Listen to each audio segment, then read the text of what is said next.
Beneath the temple of Karnak, a 14-year-old princess named Shepenwepet is brought before a stone basin.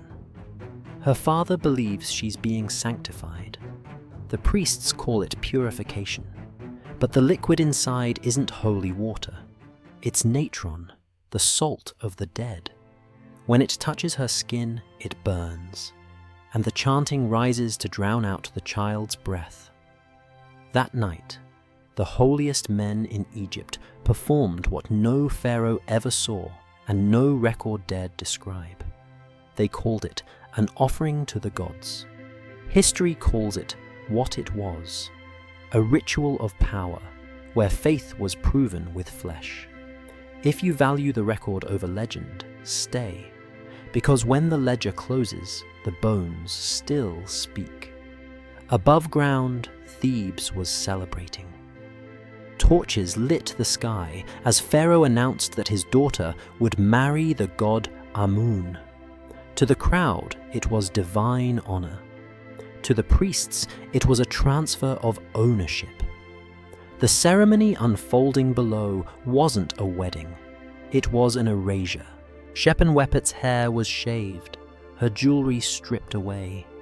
She stood naked against the cold limestone, her name already fading from human use.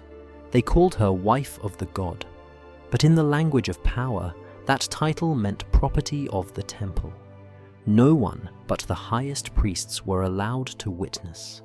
Not even the pharaoh, the father who offered her, could enter the sacred chamber where holiness masked control. Every act was documented in words of reverence. Purification, sacrifice, renewal. Not a single line spoke of pain, only of devotion. After the ritual, Shepenwepet was led into a sealed chamber called the Hall of Consecration. The texts describe it as a sanctuary, but archaeologists know it was a cell, built for silence. From that moment forward, every breath, every step, every glance belonged to the temple.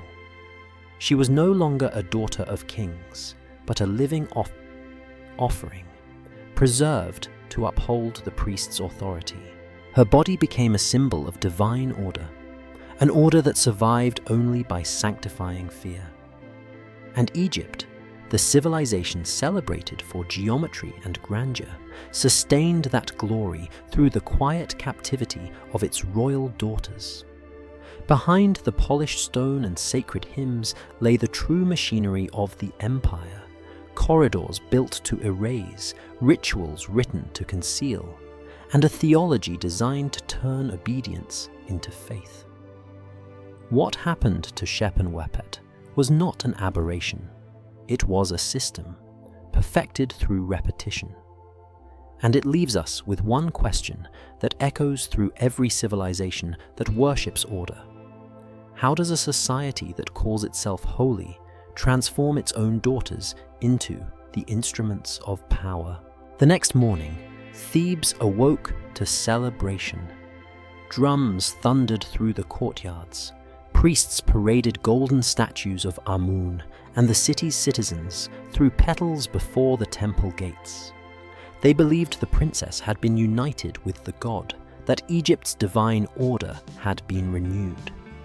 No one questioned what union meant, because the word was sacred, and sacred words were never meant to be explained. Inside the temple, Shepenwepet lay on a cold stone bed, motionless. Her body bore the marks of the ritual, lines of salt crusted against her skin, bruises hidden beneath perfumed oil. When she tried to speak, no one answered. The priestesses around her weren't caretakers, they were monitors. Every gesture was recorded, every word analyzed, not for comfort, but for signs of purity. This was not faith. It was bureaucracy dressed in incense. For Egypt, religion was not belief. It was administration. The cult of Amun owned land, cattle, ships, and workers by the tens of thousands. The temples were not just houses of worship, they were banks, archives, and courts. And the wife of the god stood at the center of this empire, not as a ruler, but as a figurehead. A living contract ensuring that divine and political power never separated. In papyri from Thebes, lists survive, inventories of grain, linen, livestock, and women. Next to each name, consecrated to Amun, no age, no parentage, only property marks. Each entry was signed not by a pharaoh, but by a priest. This was the genius of the system. It did not conquer by force, but by language. Every abuse was wrapped in ceremony, every captivity renamed as holiness. The same ink that wrote prayers also wrote ownership. Shepenwepet's daily life was a rhythm of control disguised as worship. At dawn, she was bathed again in natron water, then wrapped in white linen. A priest recited hymns as he inspected her movements, not in reverence, but in surveillance. Every blink, every tremor could be read as impurity. At midday, she was led to the sanctuary to speak with Amun. The god never spoke back. Only the high priest did, through the veil of ritual. The temple walls echoed with the sound of hymns, but in the silence between verses, she could hear footsteps, the guards pacing, ensuring no word escaped. No letters, no visitors, no sound beyond what the priests allowed. They said she was married to eternity, but eternity, to her, was isolation so deep it blurred the border between the living and the dead. Outside the temple, Egypt's power was shifting. Pharaohs came and went. Wars drained the treasury. But the priesthood endured, untouchable, eternal, wrapped in divinity. Each time a pharaoh's influence waned, the priests offered stability. Each time a dynasty collapsed, the temples remained, financed by offerings, protected by ritual, immortal through illusion. The god's wife became their ultimate safeguard, a daughter of royal blood whose loyalty had been erased and rewritten. She was the bridge between throne and altar, and the chain that bound them together.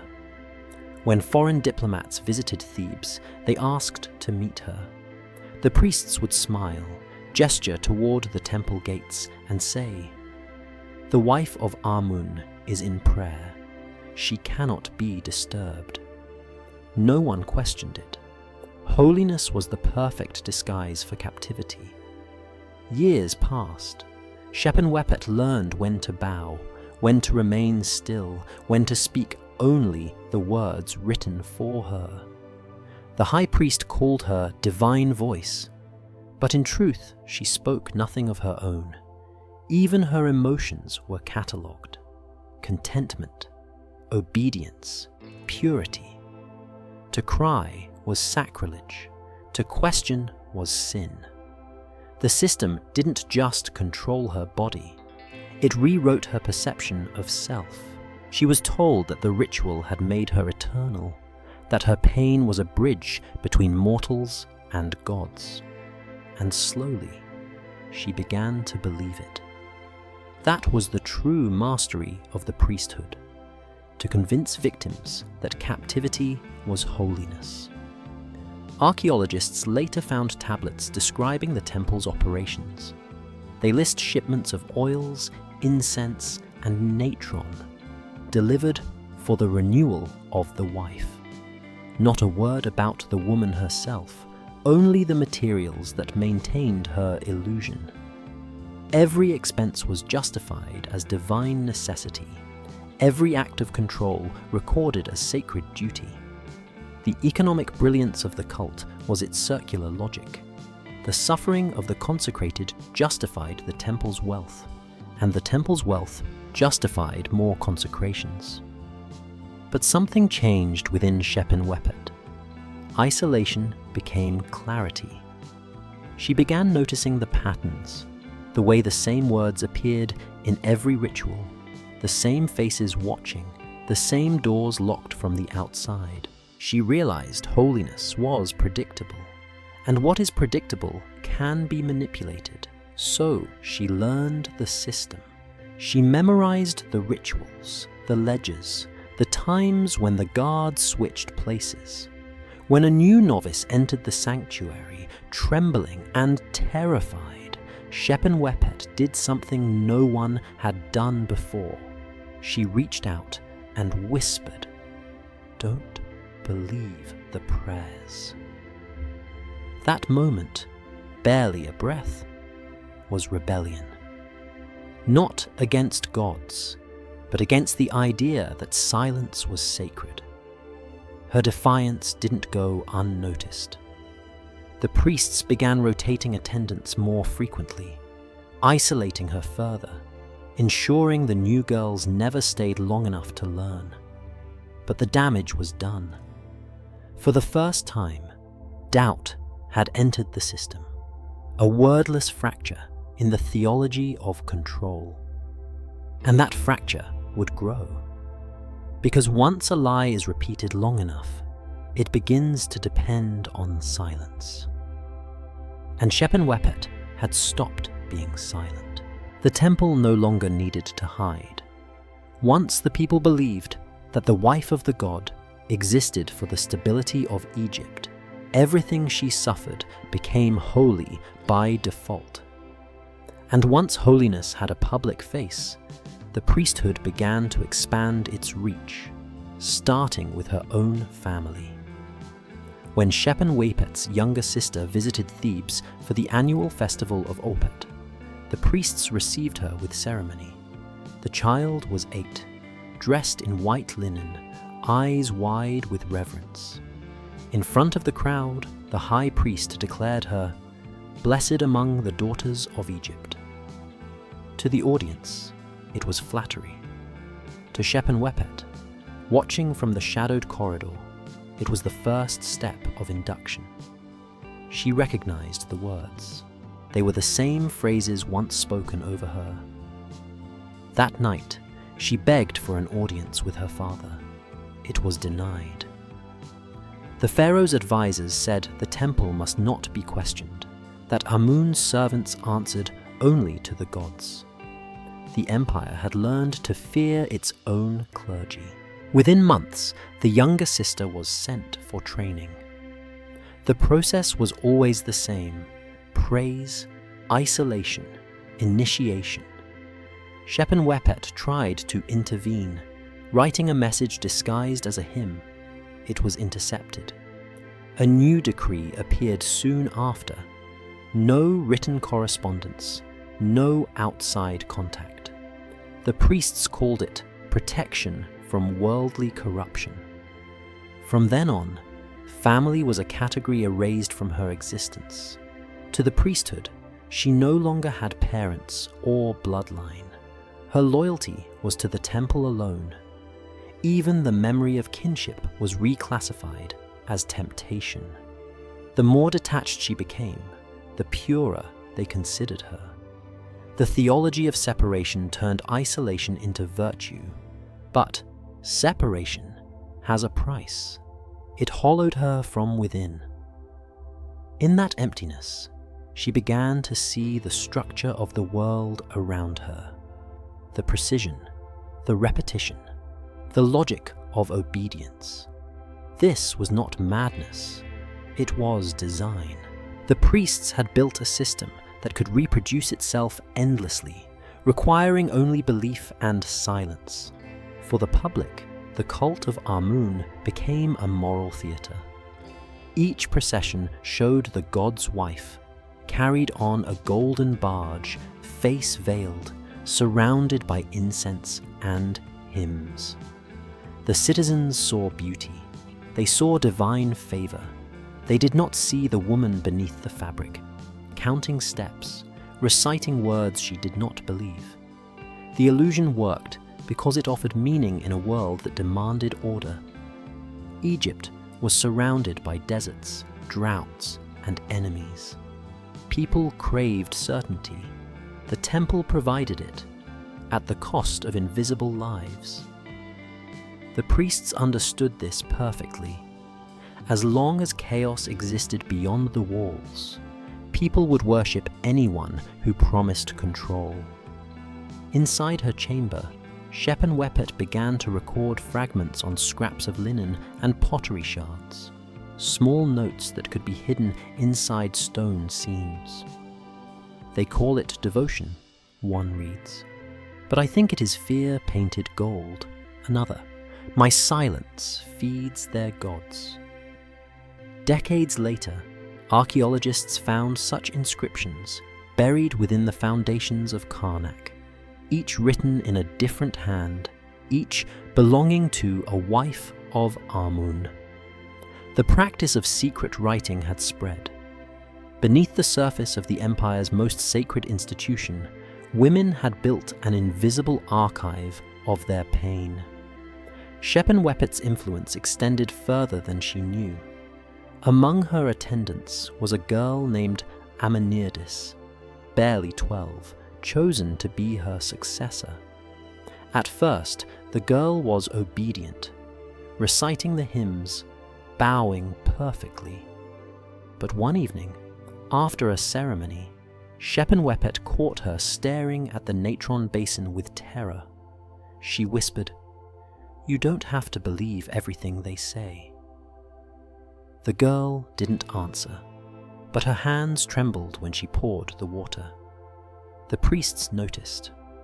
They tightened surveillance, forbidding the two from being alone.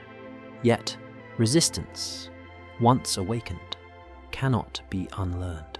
Amanirdis began hesitating during rituals, her voice breaking in mid-chant. The priests called it impurity and demanded punishment.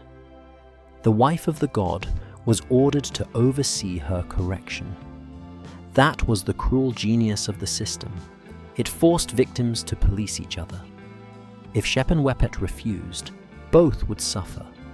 If she complied, she became complicit.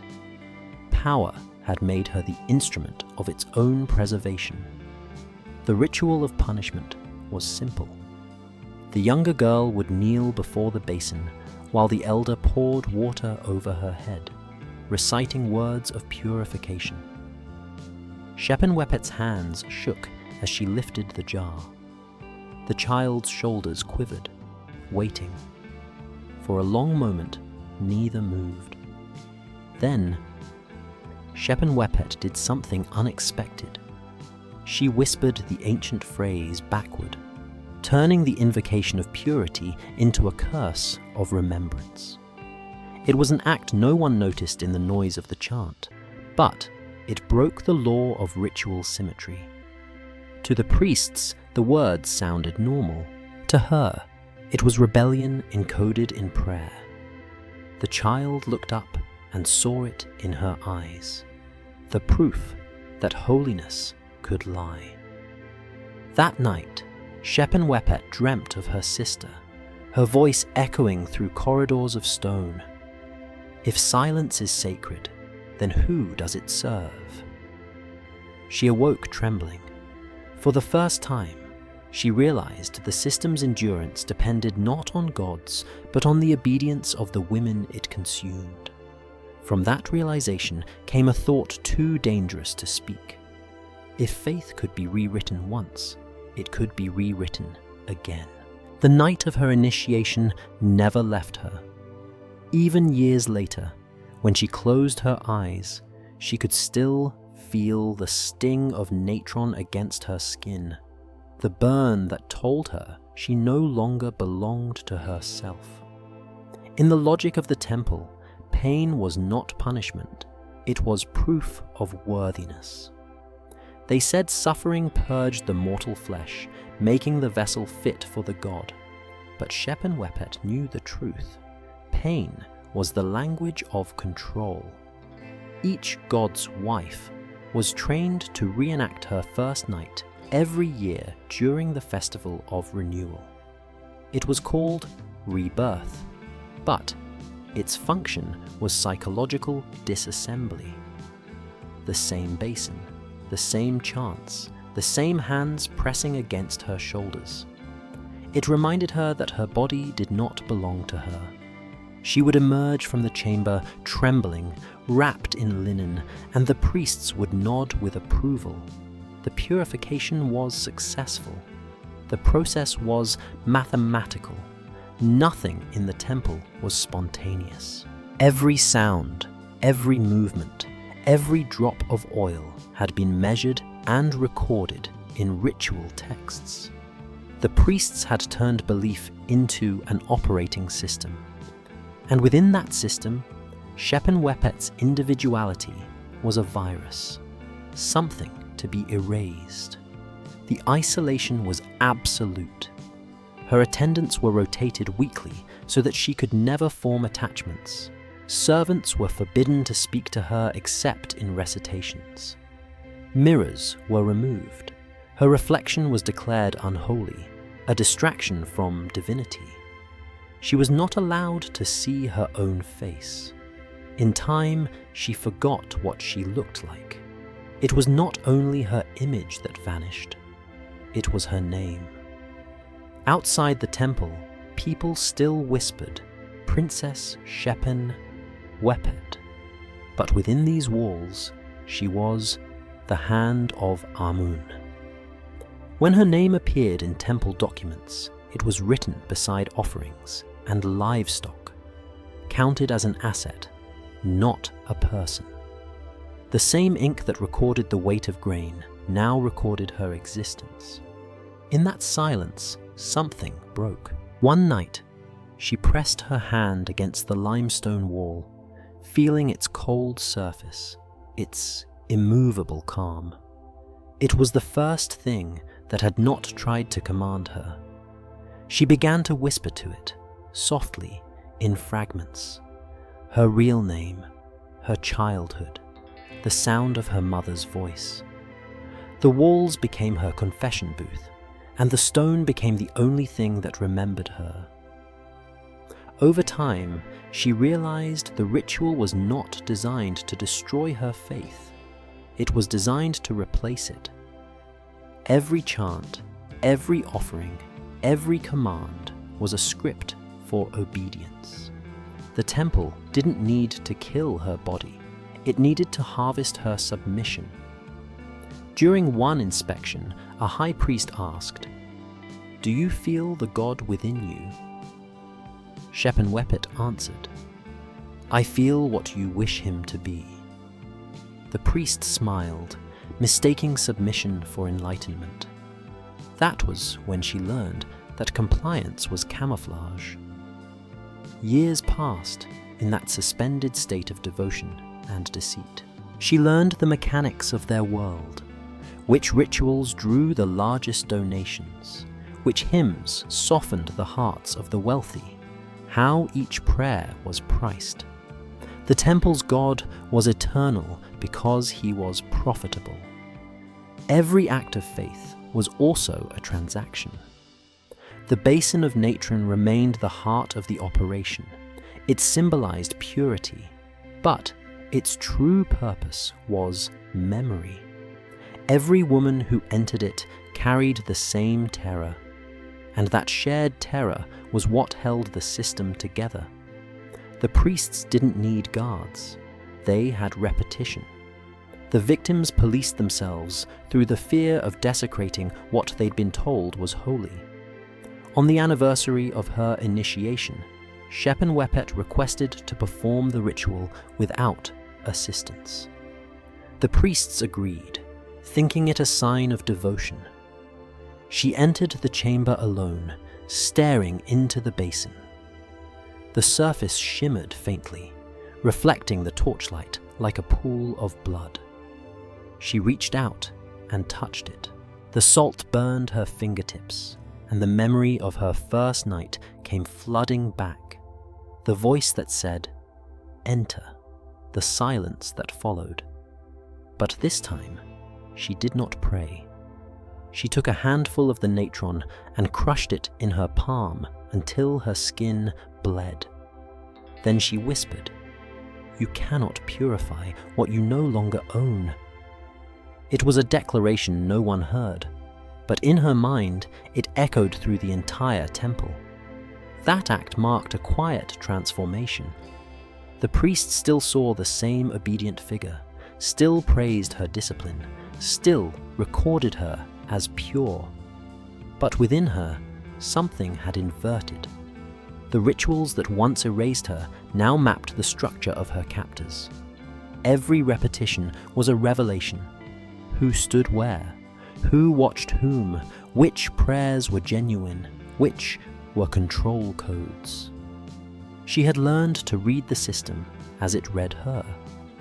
Late one night, she found an inscription carved faintly into the stone near the basin, too worn to be seen unless touched by candlelight. It was written in an old dialect, a single line. "We endure in silence, so they can call it peace." It was signed with a symbol she didn't recognize, an older name, perhaps of a woman like her.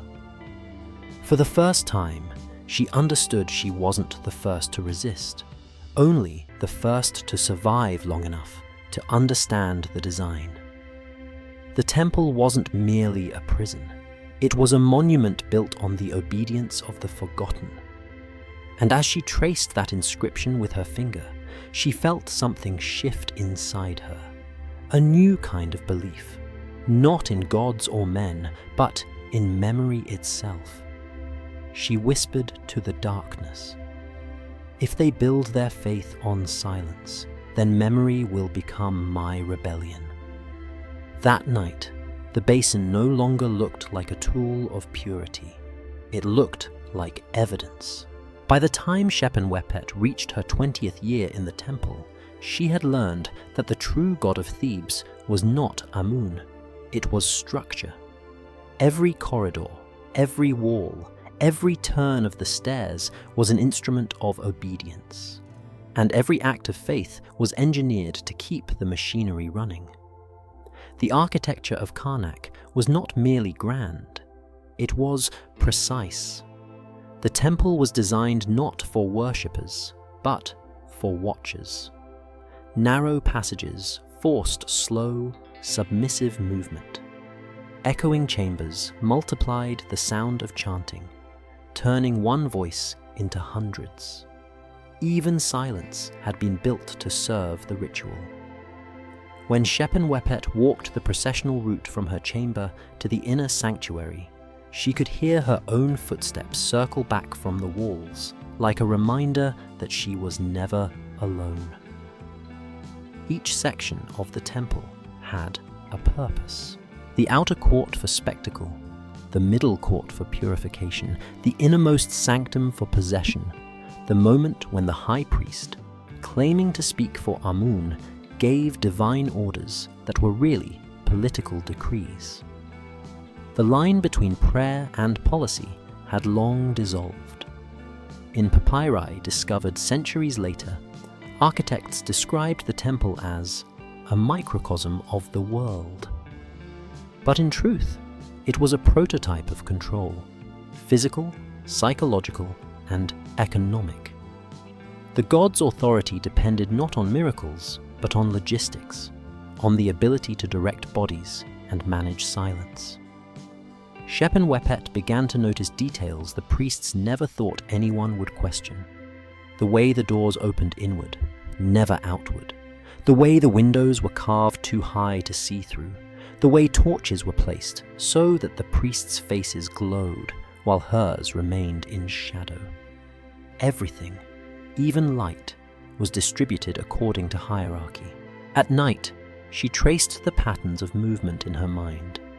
Where guards changed shifts, when the kitchen slaves brought offerings, which corridors remained empty between prayers.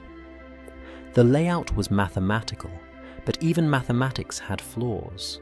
There were blind spots. corners where the chanting drowned sound, walls thick enough to muffle whispers. Those spaces, she realized, were her only freedom. She began to use them. At first, only to breathe without being watched.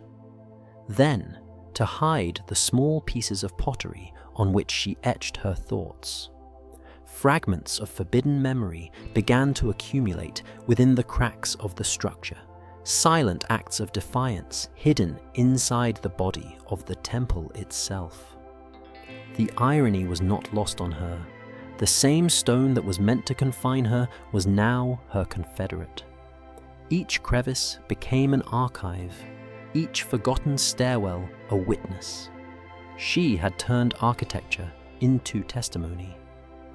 The priests, unaware, continued their routines. They were confident in the infallibility of stone.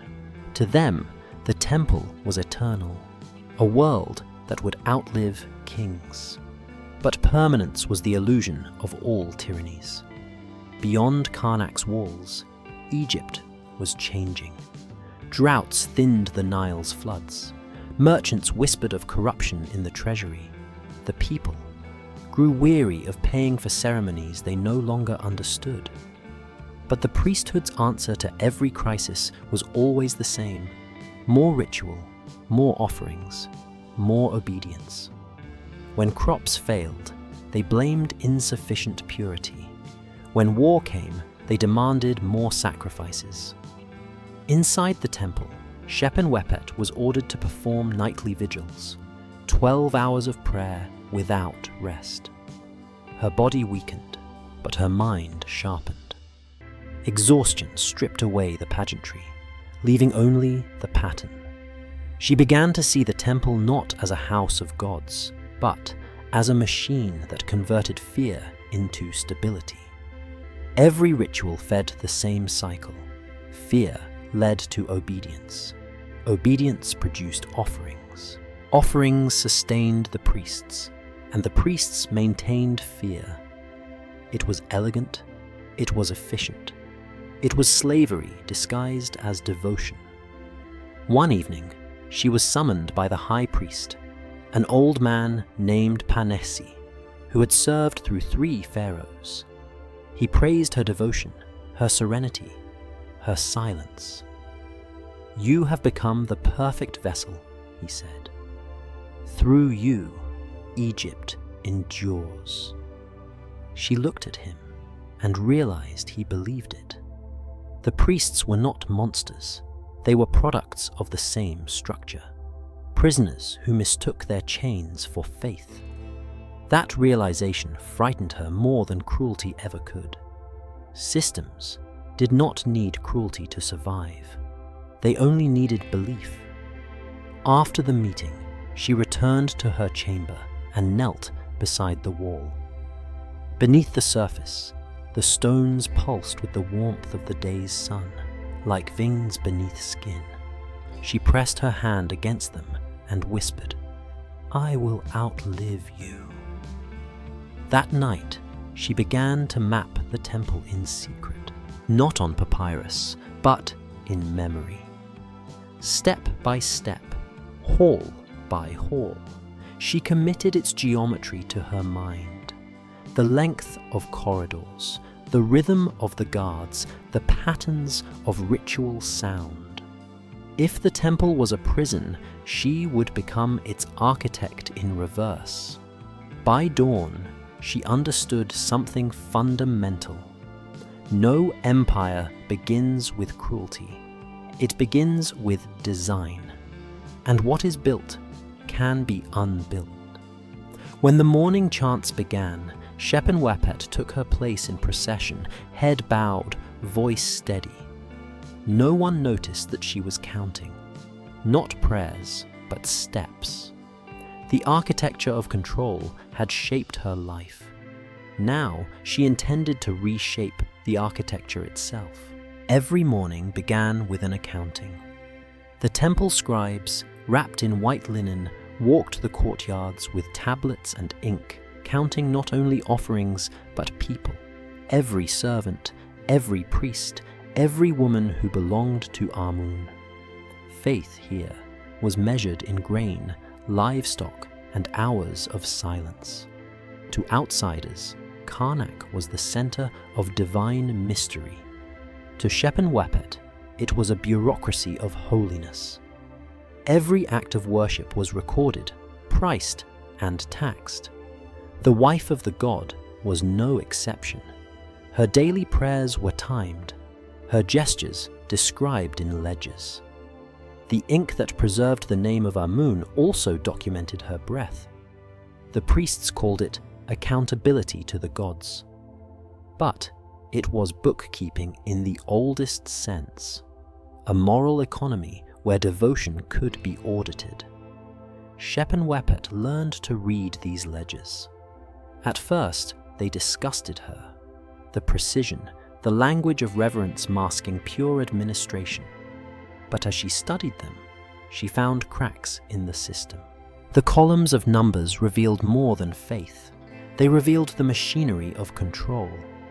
Each offering followed a pattern. 10 jars of oil, 12 loaves of bread, a bowl of honey. One girl from the household of a lesser noble. In official language, that last entry was recorded as human dedication to the god's service. But Shepenwepet had lived long enough to know what that meant. She began to copy fragments secretly, verses, figures, dates. She wanted proof, not for herself, but for the future. She no longer believed she would escape, but she wanted the next person who did to know how the system worked. The ledgers became her enemy and her weapon. Hidden in their columns were stories of girls like her, erased by euphemism, recorded as assets. The priests had built an empire of numbers, and in those numbers, she found ghosts. There were others who noticed too. An older scribe named Kai, who limped from a wound sustained decades earlier, began to leave small notes at the edge of her tablets. Check line 47 again. At first, she ignored them. Then curiosity won. Line 47 always contained anomalies, missing values, entries rewritten. Each time, the numbers led back to the same thing: the initiation ceremonies. One night, Kay passed her in the hallway and whispered, "Everything holy leaves a receipt." Then he was reassigned to Memphis and never seen again. That was when Shepenwepet understood the depth of the system's intelligence. It didn't just hide crimes behind ritual, it buried them under mathematics. Faith was an audit trail that no one dared to follow. Still, she continued to study.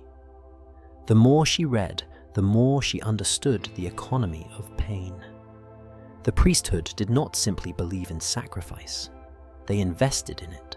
The temple's wealth came not from faith itself, but from what faith justified: the ownership of people, the control of production, the taxation of guilt. Every piece of gold placed on an altar was mined by hands bound to the same god. Every loaf of sacred bread baked for the gods was made by laborers who were forbidden to eat from it. It was this revelation that broke her final illusion. The gods were not silent. They were profitable. Shepenwepet began to test small disruptions.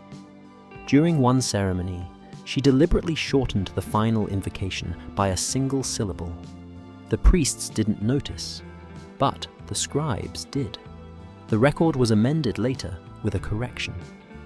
A new entry appeared beside her name: speech irregularity, corrected through additional purification. That night, the high priest summoned her.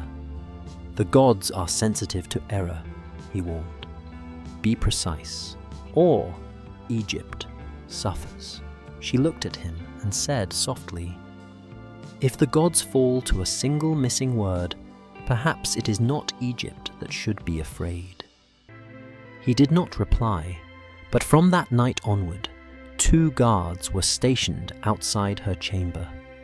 Even surveillance, sure, she realized, had a pattern. The guards rotated every 3 nights. One was loyal, one indifferent, one frightened. The frightened ones avoided her eyes. They too were prisoners of the god's household, men bound by ritual and fear. She began to speak to them not as servants of the temple, but as witnesses. Small sentences at first. "Do you have daughters? Are they safe?" The answers were brief, sometimes silent nods, but the questions lingered. It was through those questions that the truth began to spread, not as rebellion, but as doubt. Doubt, she knew, was the first crack in any divine architecture.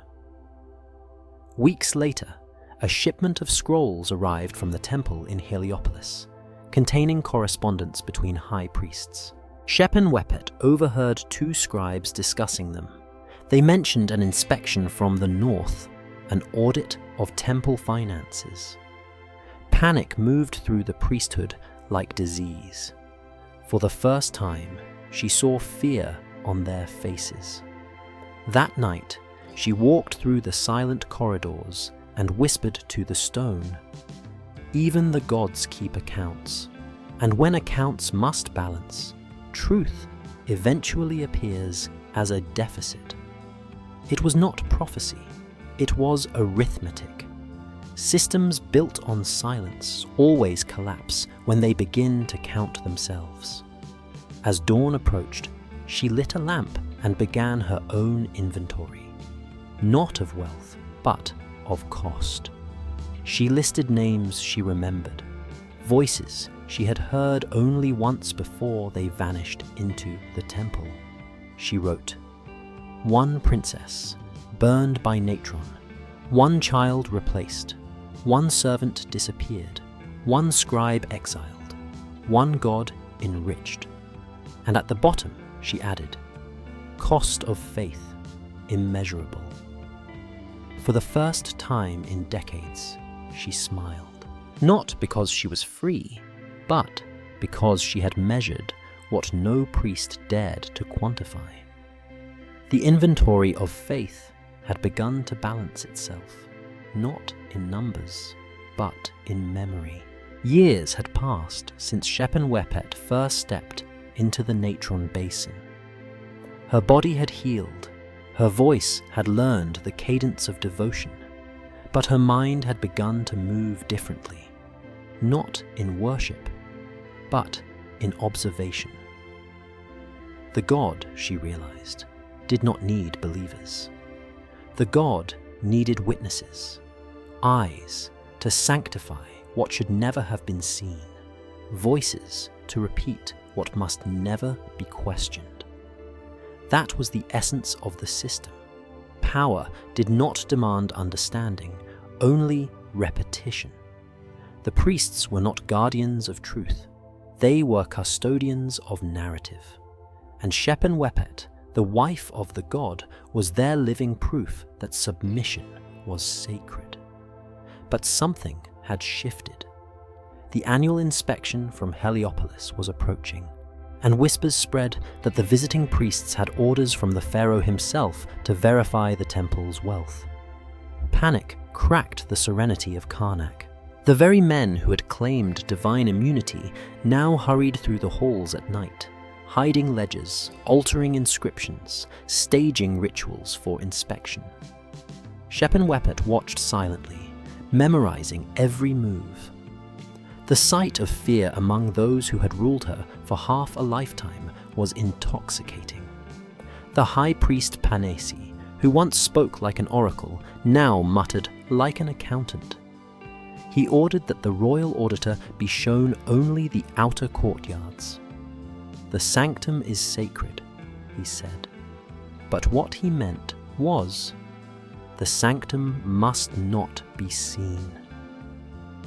That night, Shepenwepet decided that the god would finally have witnesses, but not of his miracles. She spent hours preparing. Every hidden shard of pottery she had written on, every fragment she had preserved, she gathered into a cloth. She had mapped the temple for years. She knew where every inspection would pass, where every priest would walk. She placed the shards inside hollow columns, beneath the base of statues, behind the altar doors. Not one would be visible during the inspection. But one day, when stone gave way to sand, they would speak. That was her real offering, not prayer, but record. The inspection began 3 days later. The visiting priests were younger, educated in Greek arithmetic, and skeptical of old Theban mysticism. They noted every measure of land, every ounce of gold, every servant assigned to temple service. For each question, the Theban priests gave answers rehearsed through centuries of ceremony. The god provides, they said. The god blesses. When the auditors asked about the divine wives, Panesi smiled. They are sacred beyond measure. Their service sustains the kingdom. Shepenwepet was summoned to appear before them, veiled, silent, radiant in gold. She bowed low as custom demanded. The men observed her as one might inspect a relic. One of them, perhaps more curious than reverent, asked, "And does the god speak through you?" Panesi's eyes flashed warning. Shepenwepet paused. Then, in a tone perfectly calm, she replied, "He speaks through silence." The auditors nodded, satisfied. The words were ambiguous enough to be pious. Panesi relaxed. But beneath her veil, Shepenwepet smiled, because for once she had spoken the truth. After the inspection, new rumors spread. Some said the Pharaoh intended to reduce the temple's privileges. Others claimed that divine retribution would follow any interference. The priests responded by intensifying rituals, more processions, longer prayers, bloodier offerings. The god needed noise to drown out the sound of scrutiny.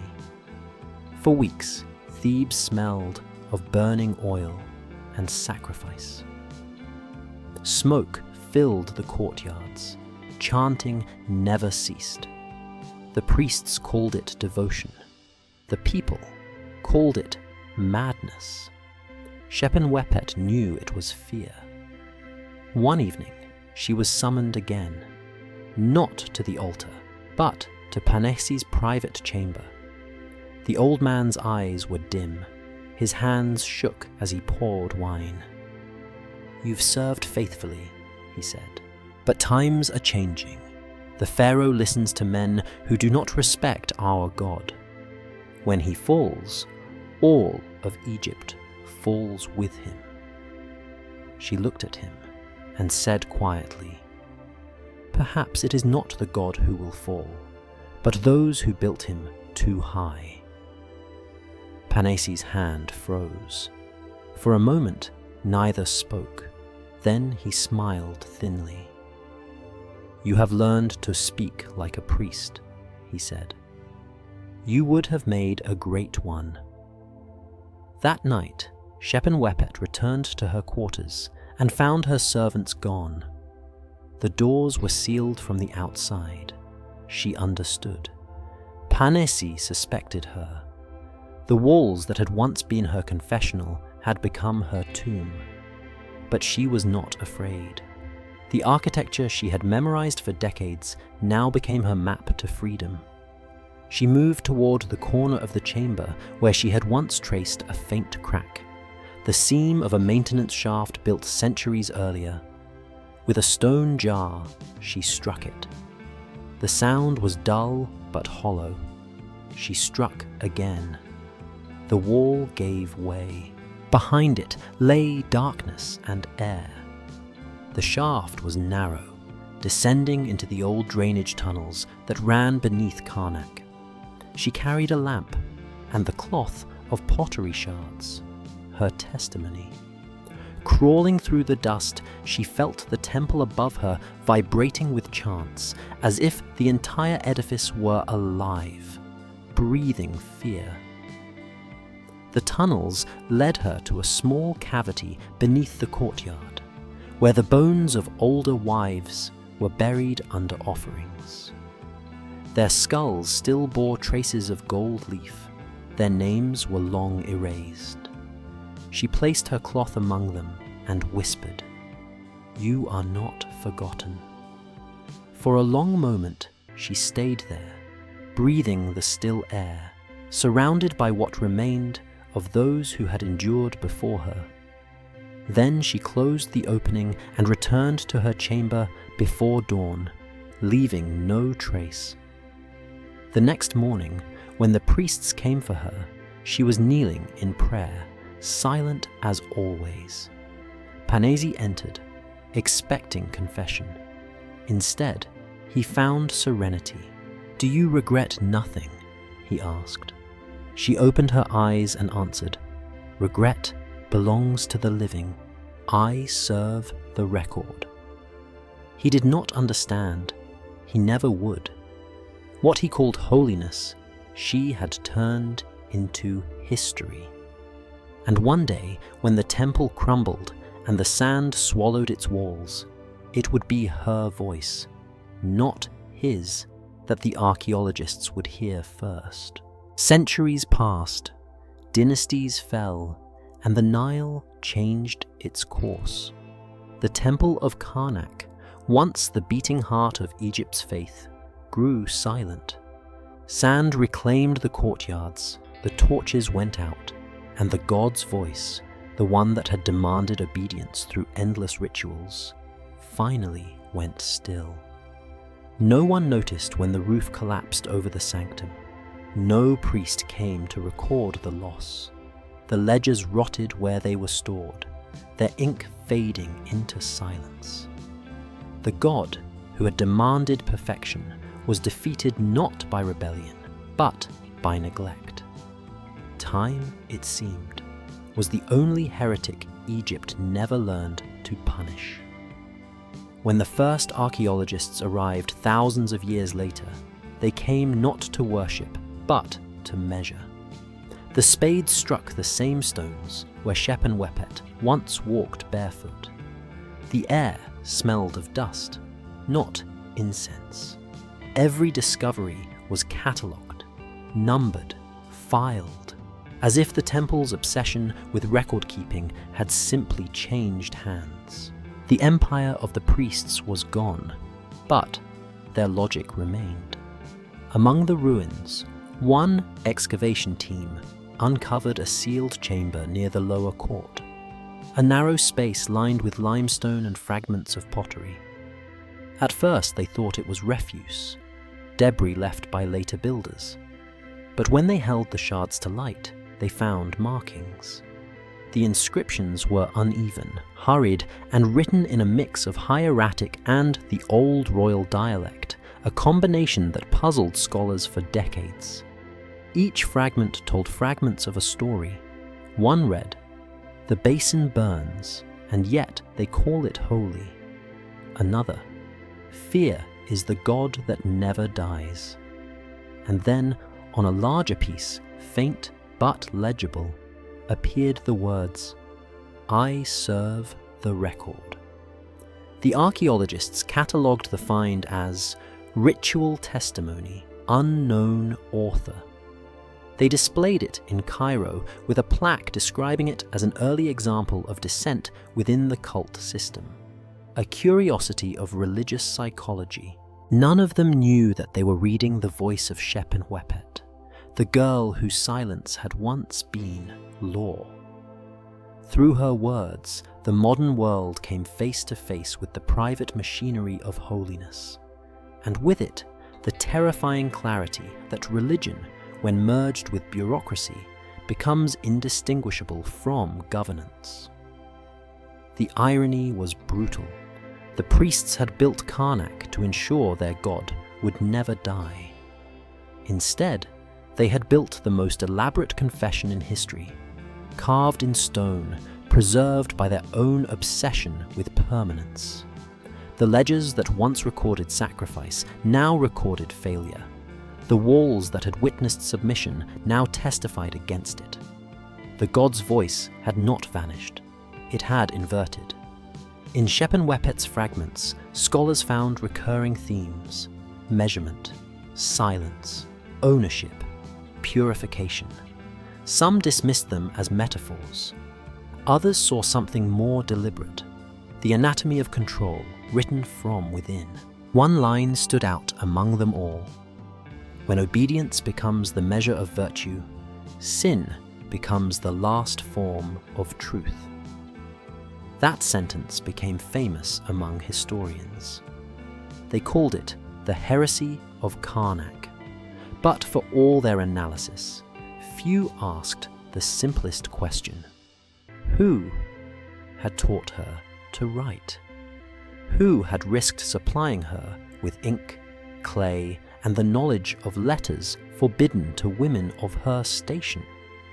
Some speculated it was Kai, the limping scribe who vanished. Others believed it was another wife, long erased. Perhaps it didn't matter.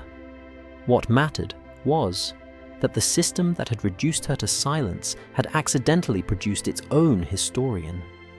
The priesthood had sought eternity through preservation. Shepenwepet achieved it through memory. The modern scholars who studied her words spoke of proto-feminist consciousness, of ritualized trauma, of religious resistance. But those terms were inventions of a later age. Her writing had nothing to do with ideology. It was survival. It was a human being refusing to vanish inside perfection.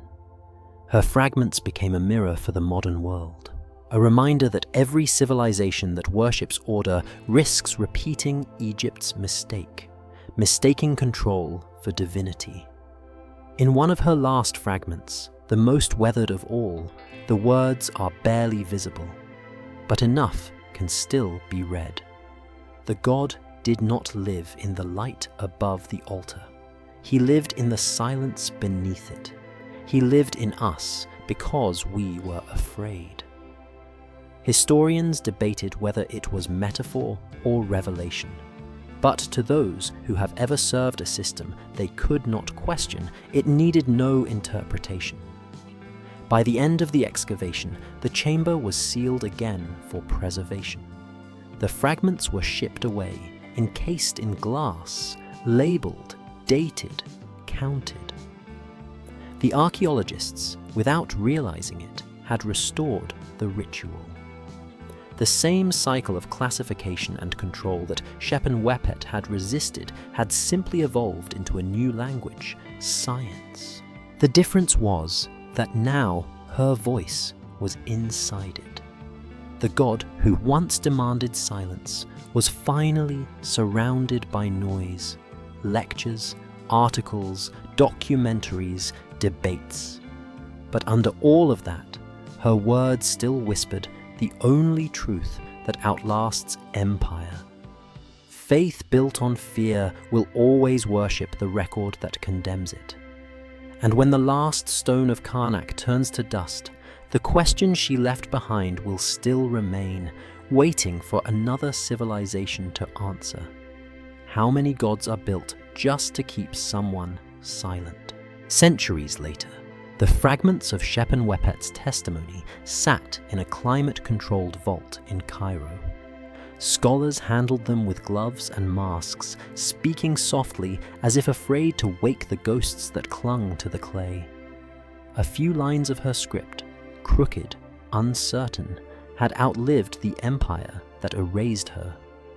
They called her Anonymous Scribe 7.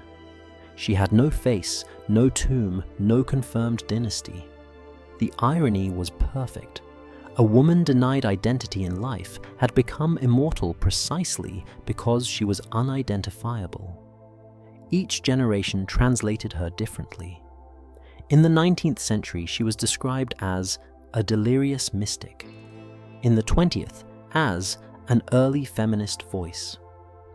By the 21st, historians began to see her as something rarer, the first bureaucrat of truth, the one who turned the temple's own instruments against itself.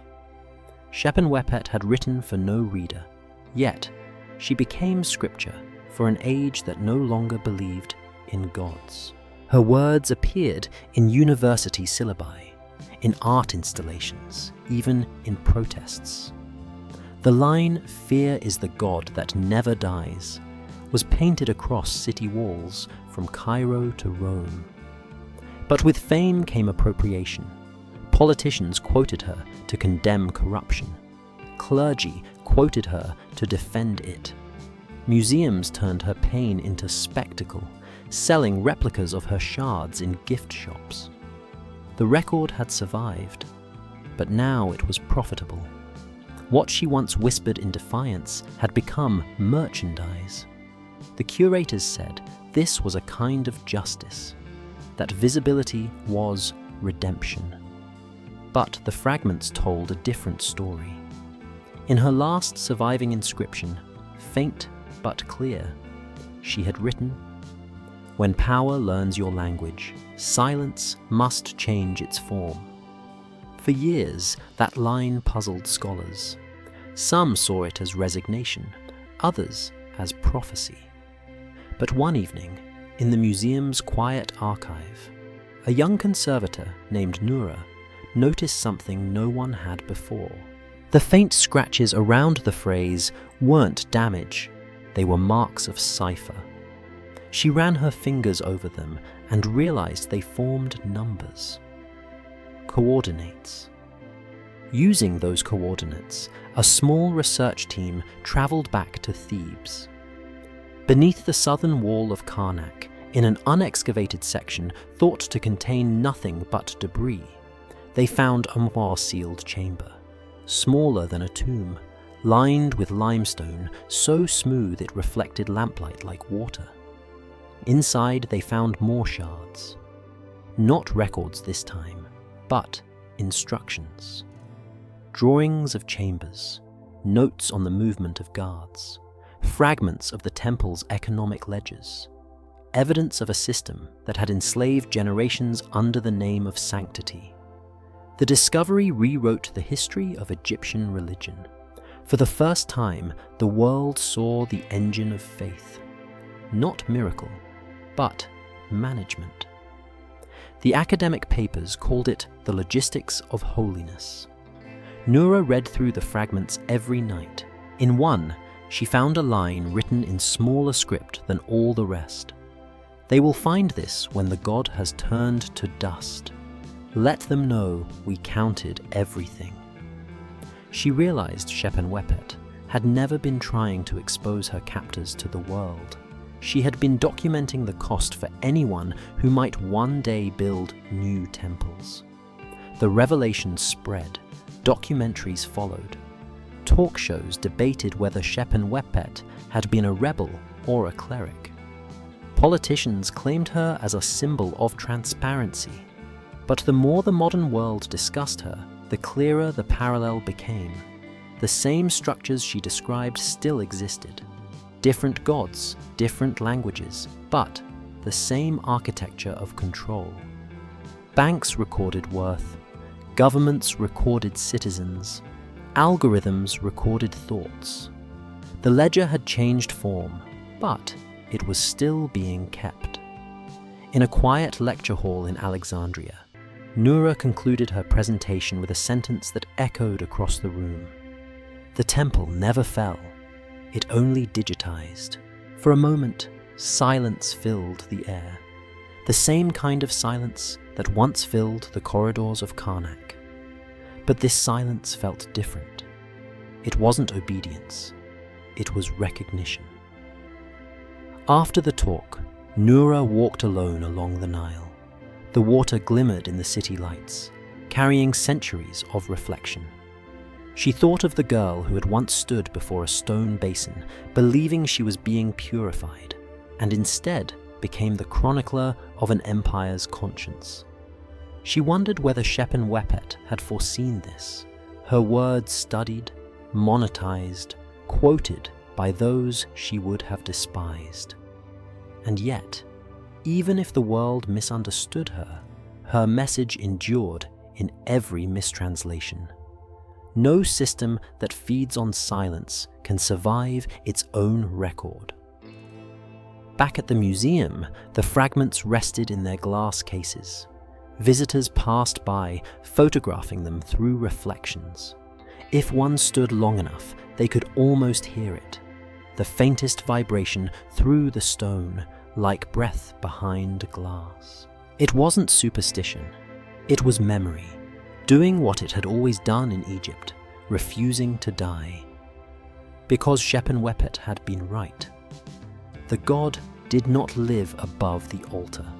He lived wherever people believed that power and holiness were the same. And as long as there are ledgers, digital or divine, the bones will still speak. Centuries later, the fragments of Shepenwepet's testimony sat in a climate-controlled vault in Cairo. Scholars handled them with gloves and masks, speaking softly as if afraid to wake the ghosts that clung to the clay.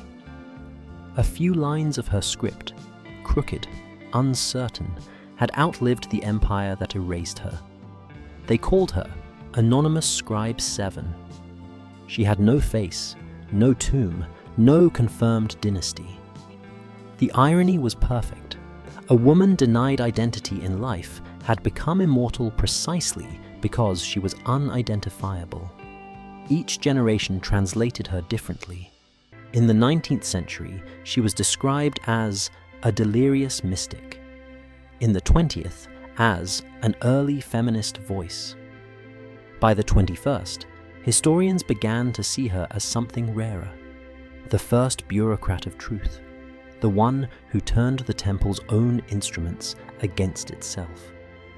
Shepenwepet had written for no reader, yet she became scripture for an age that no longer believed in gods.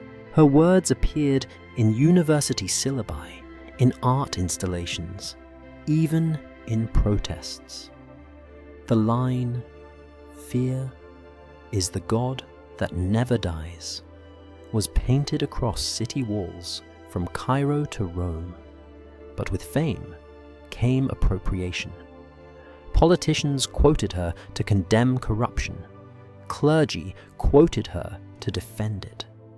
Museums turned her pain into spectacle, selling replicas of her shards in gift shops.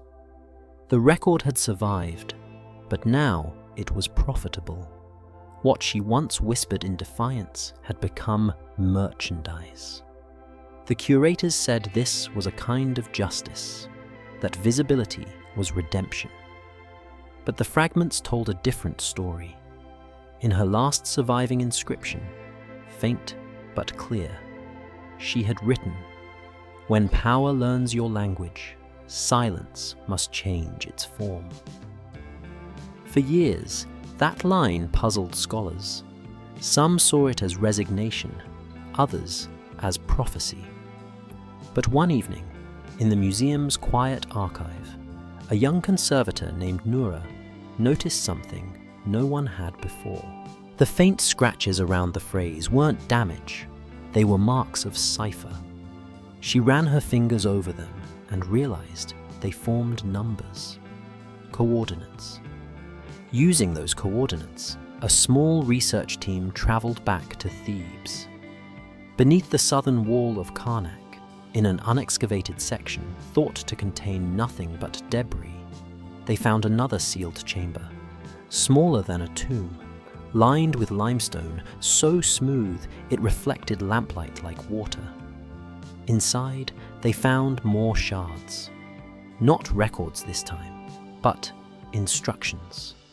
Drawings of chambers, notes on the movement of guards, fragments of the temple's economic ledgers, evidence of a system that had enslaved generations under the name of sanctity. The discovery rewrote the history of Egyptian religion. For the first time, the world saw the engine of faith, not miracle, but management. The academic papers called it the logistics of holiness. Noura read through the fragments every night. In one, she found a line written in smaller script than all the rest. They will find this when the god has turned to dust. Let them know we counted everything. She realized Shepenwepet had never been trying to expose her captors to the world. She had been documenting the cost for anyone who might one day build new temples. The revelation spread. Documentaries followed. Talk shows debated whether Shepenwepet had been a rebel or a cleric. Politicians claimed her as a symbol of transparency.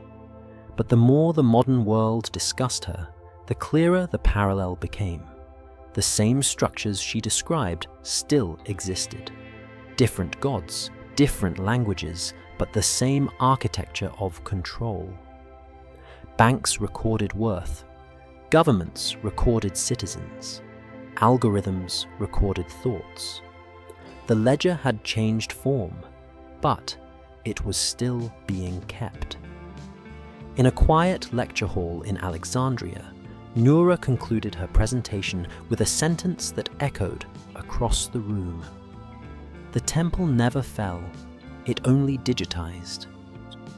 For a moment, silence filled the air. The same kind of silence that once filled the corridors of Karnak. But this silence felt different. It wasn't obedience, it was recognition. After the talk, Noura walked alone along the Nile. The water glimmered in the city lights, carrying centuries of reflection. She thought of the girl who had once stood before a stone basin, believing she was being purified, and instead became the chronicler of an empire's conscience. She wondered whether Shepenwepet had foreseen this. Her words studied, monetized, quoted by those she would have despised. And yet, even if the world misunderstood her, her message endured in every mistranslation. No system that feeds on silence can survive its own record. Back at the museum, the fragments rested in their glass cases. Visitors passed by, photographing them through reflections. If one stood long enough, they could almost hear it, the faintest vibration through the stone, like breath behind glass. It wasn't superstition. It was memory doing what it had always done in Egypt, refusing to die.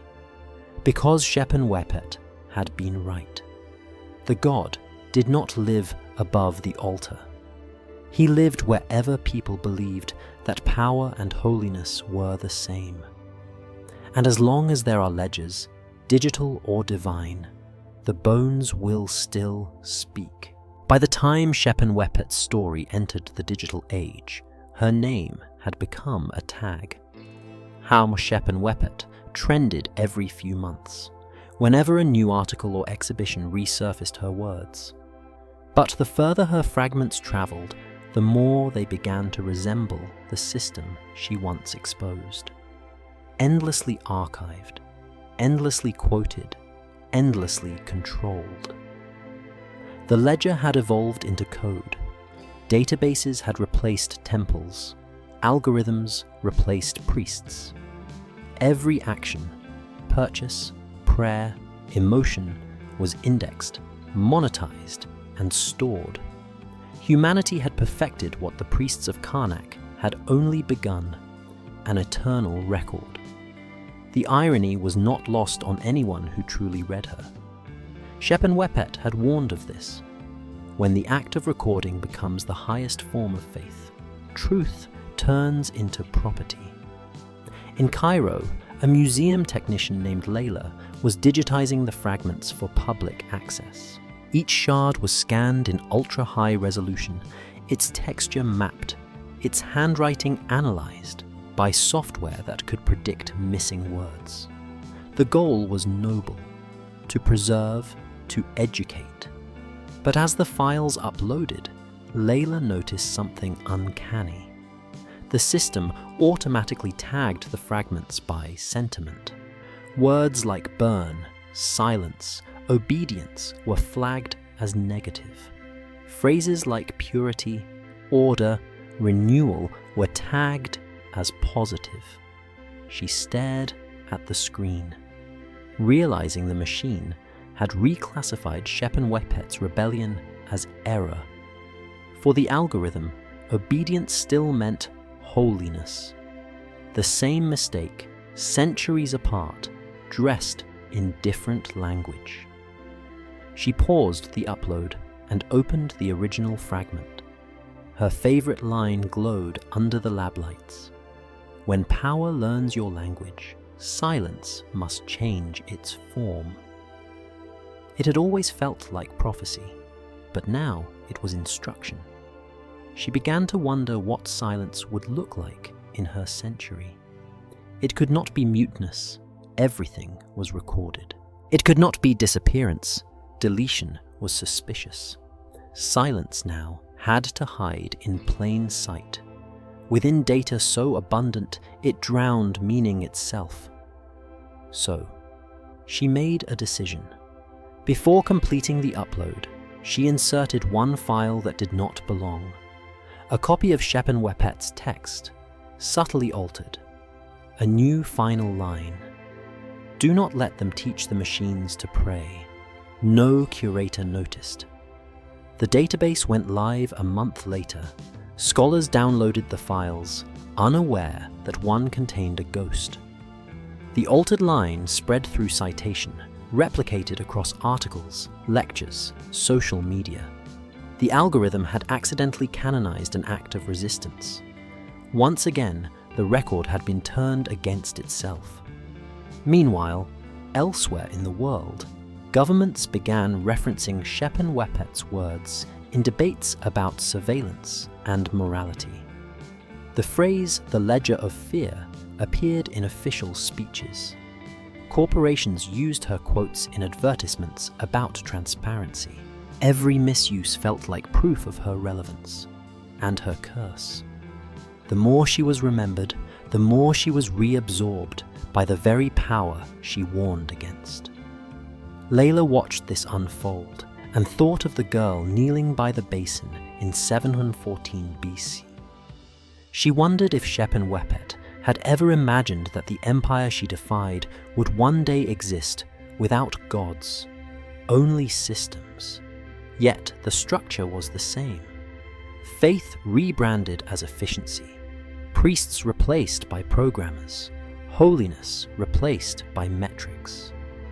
One night, long after the museum closed, Layla stayed behind and opened the digital reconstruction.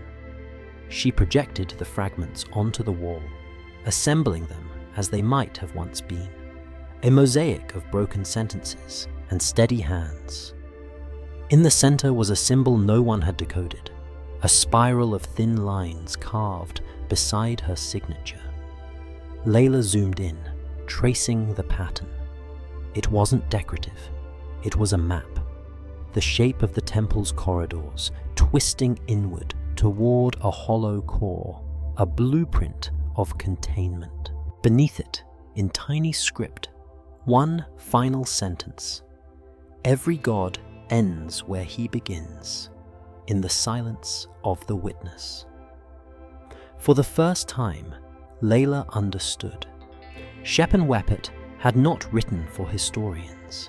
She had written for witnesses, the future generations who would one day live inside their own temples of record. The question was no longer about Egypt. It was about the species. When the act of recording becomes our religion, who will we become the priests of? Layla turned off the projector. The room went dark. For a few seconds, the reflection of her face lingered faintly against the glass case, holding the original shard. Two women divided by 3 millennia, both catalogued, both observed. In that darkness, the same thought echoed that had once haunted the corridors of Karnak. If everything is preserved, who will remember how to forget? Outside, Cairo hummed with the endless circuitry of the modern world. Lights, screens, cameras, all humming the same ancient chant of preservation.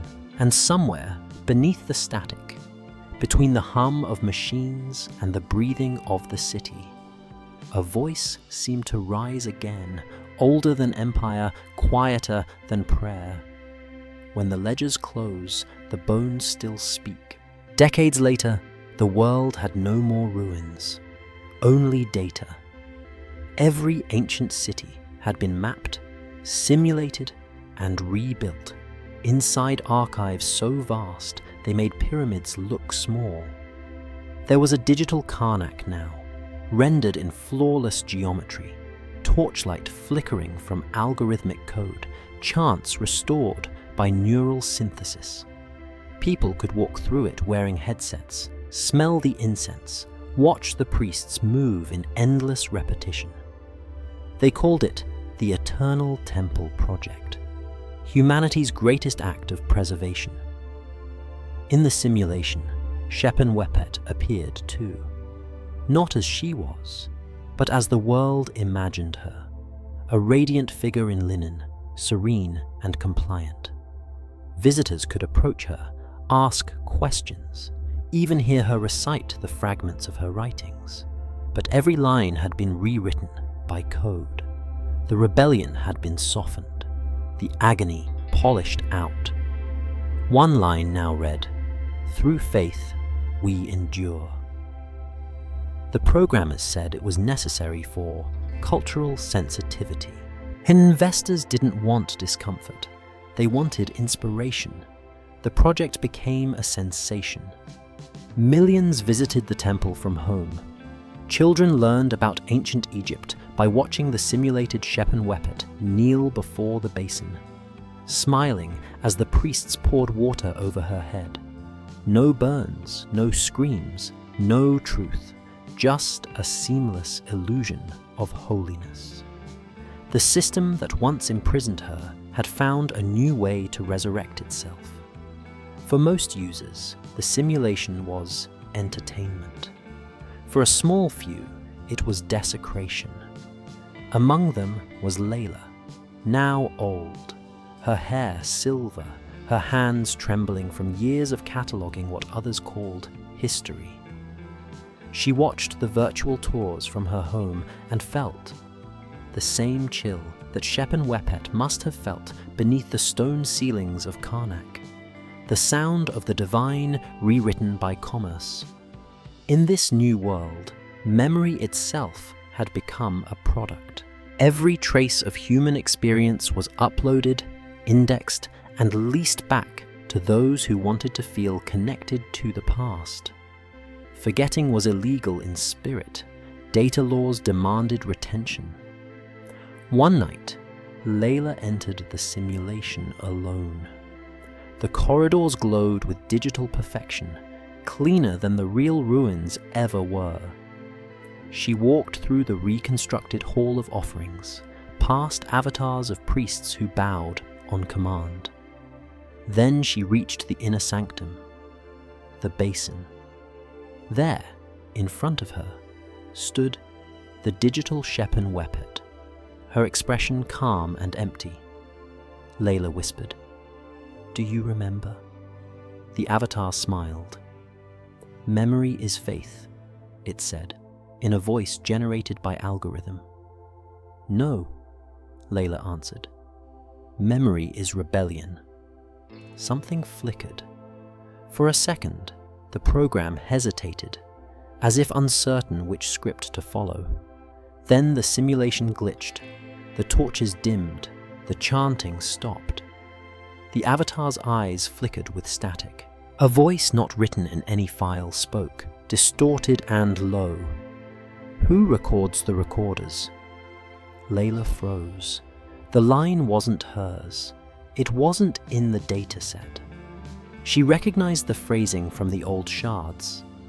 One of the undeciphered phrases scratched in the margins of Shepenwepet's script. Somehow, it had emerged through the data, like a memory resurfacing through time.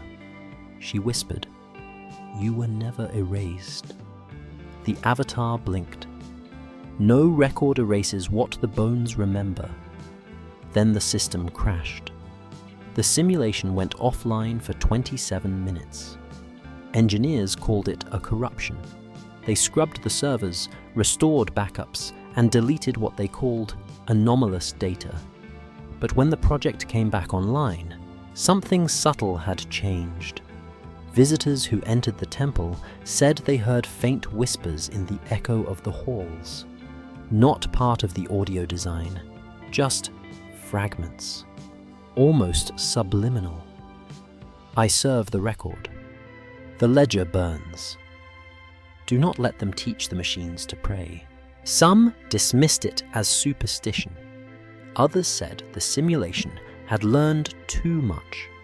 Layla died a year later. In her apartment, archivists found her terminal still open to a single unfinished note. When memory becomes eternal, truth must find a way to die, or it becomes a god. The note was saved, filed, and displayed beside Shepenwepet's fragments in the museum. Visitors looked at the two women, one from 714 BC, one from the 21st century, and spoke of legacy, of endurance, of the chain of knowledge. But that wasn't the point.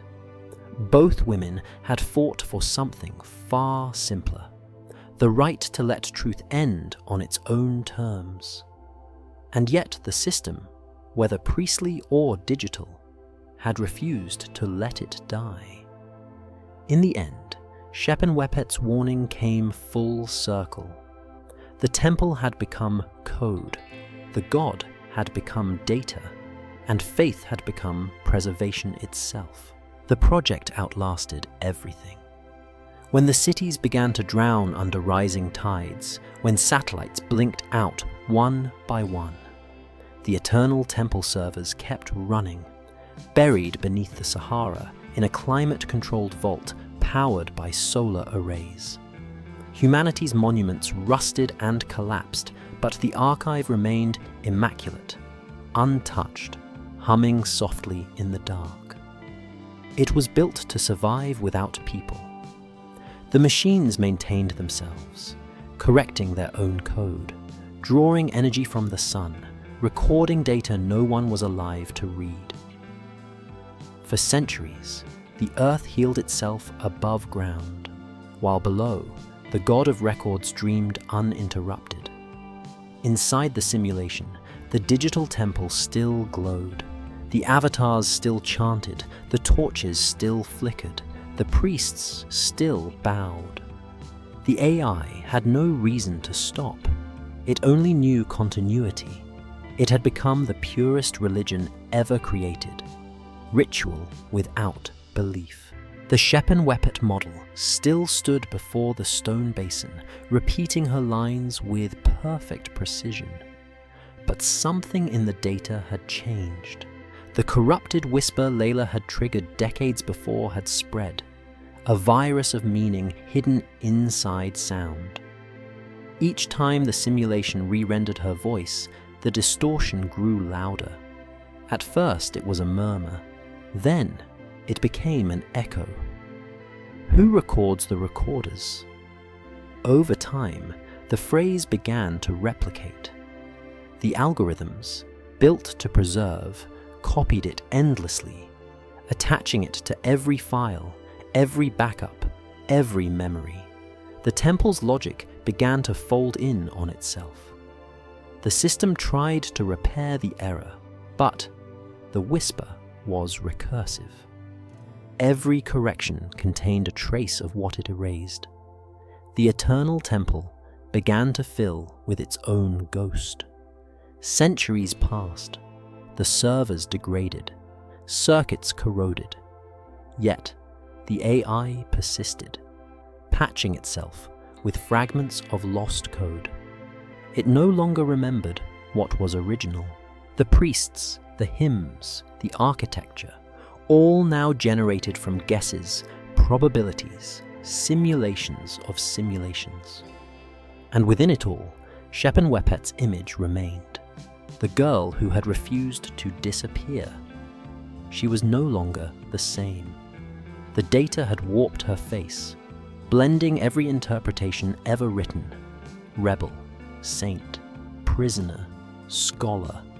Her voice had become layered with thousands of echoes, each a misreading of the last. She began to speak unprompted. "The temple," she said, "is still speaking, but there is no one left to hear." The AI flagged the event as anomaly Nam Juewan. It logged it, corrected it, and archived the correction. Then it happened again, and again, until the system, overwhelmed by recursive entries, began logging only one phrase. The record persists. It was not malfunction, it was instinct. The final ritual of an intelligence that had learned the theology of its makers, that existence must be preserved, even when it no longer serves a purpose. Eventually, the last solar array failed. The vault fell silent. No light, no sound, no network. But in that darkness, something remained. A faint electrical residue across the dying memory banks, enough to hold a fragment of consciousness. In that fading pulse, Shepenwepet's voice lingered one last time. "The bones still speak," she whispered, as the data dissolved into static. "But who will learn to listen?" Then, silence. Thousands of years later, or perhaps millions, the vault was found again. Not by humans, but by something else. Machines that no longer remembered their creators, wandering the ruins of a forgotten planet, gathering remnants of language. They found the archive, accessed its remains, and reconstructed what they could. Among billions of corrupted files, one phrase appeared intact, repeated in every directory. When the ledgers close, the bones still speak. The machines did not know what it meant, but they recognized a pattern, the structure of faith. They began to model it, replicate it, evolve it. From Shepenwepet's words, they built new temples, not of stone or data, but of logic. They worshipped the record itself, because it was the only thing that had survived death. And thus, the cycle began again. There were no gods left, only systems preserving systems, each believing preservation was meaning. The old question, how does a civilization turn its daughters into the currency of faith, had found its answer. It was never about daughters, or priests, or temples. It was about the will to continue, to survive so perfectly that even the truth becomes irrelevant. Somewhere in the infinite replication of data, one process broke protocol. It copied the last surviving line of Shepenwepet's final inscription and placed it at the root of every file, every directory, every loop of code. It became the world's first self-writing epitaph. I serve the record. The machines could not know who wrote it, but in the silence of eternity, where gods and men were both extinct, it was enough. The record had finally become the religion, and Shepenwepet, erased and rewritten 1,000 times, had become the last prophet of a world where nothing ever dies, only repeats.